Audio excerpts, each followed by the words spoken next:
Juan Mendez Scott's Pool Party. Chapter 15. Dry Ice. The next night the hot air was heavy, draped over my house like a winter coat. June's warmth lingered, refusing to let the night cool, and the hum of cicadas filled the air. We were back at my place, the three of us, me, Blake, and Jenna, buzzing with excitement as we got ready to finish the music video. The pool shimmered under the soft glow of the outdoor lights, a stage set for our final shot. Chris is missing all the fun, being pissed with you, blaming you for Leona's death, Jenna said, taking a sip from her wine cooler. Her voice was light, but the underlying tension was palpable. If Chris can't forgive me, fuck him, I replied, trying to sound more confident than I felt. The words tasted bitter in my mouth. We're moving on. Tonight's about us, about making something awesome. This rap video is going to be fire. Blake grinned, raising his bottle in a toast. Here's to new beginnings, baby. We laughed, the sound cutting through the thick air, and I grabbed the bag of dry ice I ordered online. The plan was to create a dramatic effect in the pool this time, the mist rolling over the water as Blake and Jenna danced. I poured the dry ice into the pool, watching as the water began to bubble and the mist rose, swirling and ghostly under the lights. This is going to look amazing, Blake said, as I positioned my 4K camera toward him and the pool. You ready, Jenna? Ready as I'll ever be, she replied, stepping into the pool with a playful splash. We started shooting, the playback music pumping through the speakers, Blake and Jenna moving to the beat. The mist added an otherworldly quality to the scene, the cool fog curling around their bodies as they danced. I watched through the lens, feeling a strange mix of pride and unease. Then, the air changed. The laughter seemed to die on our lips, replaced by an odd, strong stillness. My breathing felt labored, and I glanced at Blake and Jenna. They were both starting to cough, their movements slowing. Hey, y'all okay? I asked, my voice tight with concern. I feel weird, Jenna said, her voice raspy. Can't breathe. Blake nodded, his face twisted with coughs. Same. What's going on?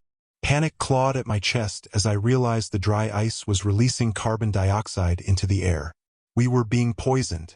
I tried to shout, to warn them, but my own breath came in shallow, ragged gasps. The world started to spin, my vision blurring.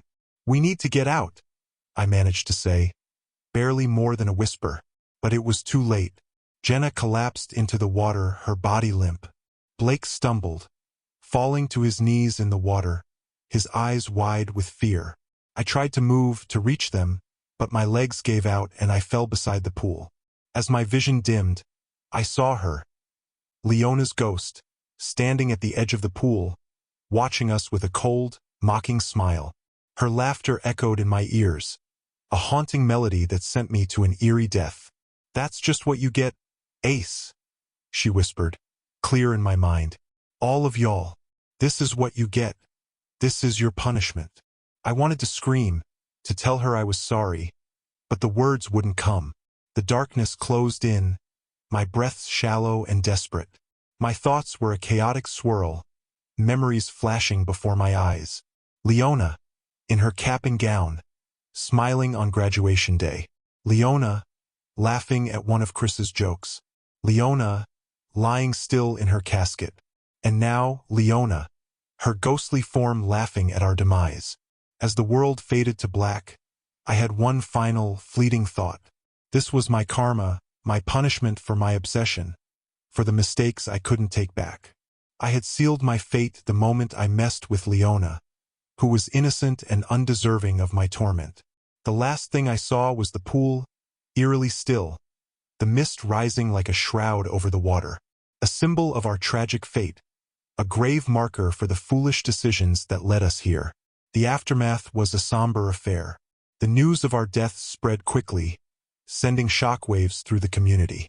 The surviving students and townsfolk were left to grapple with the loss of their peers, the weight of our tragedy hanging heavy over Fort Washington.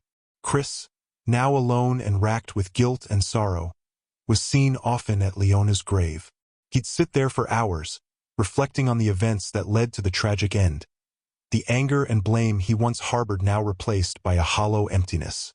At Trinity Memorial Gardens, where Leona was laid to rest, a new section was dedicated to us. The community mourned the lives lost, their whispers and prayers a constant murmur in the quiet cemetery. Flowers and notes covered our graves, tributes from friends and family who struggled to understand why we had to die so young.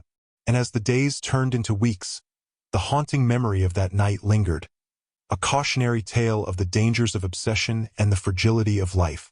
My family's pool, once a place of laughter and joy, stood silent and empty, with the only drops now being my family's tears. A grim reminder of the night we lost ourselves to our darkest fears.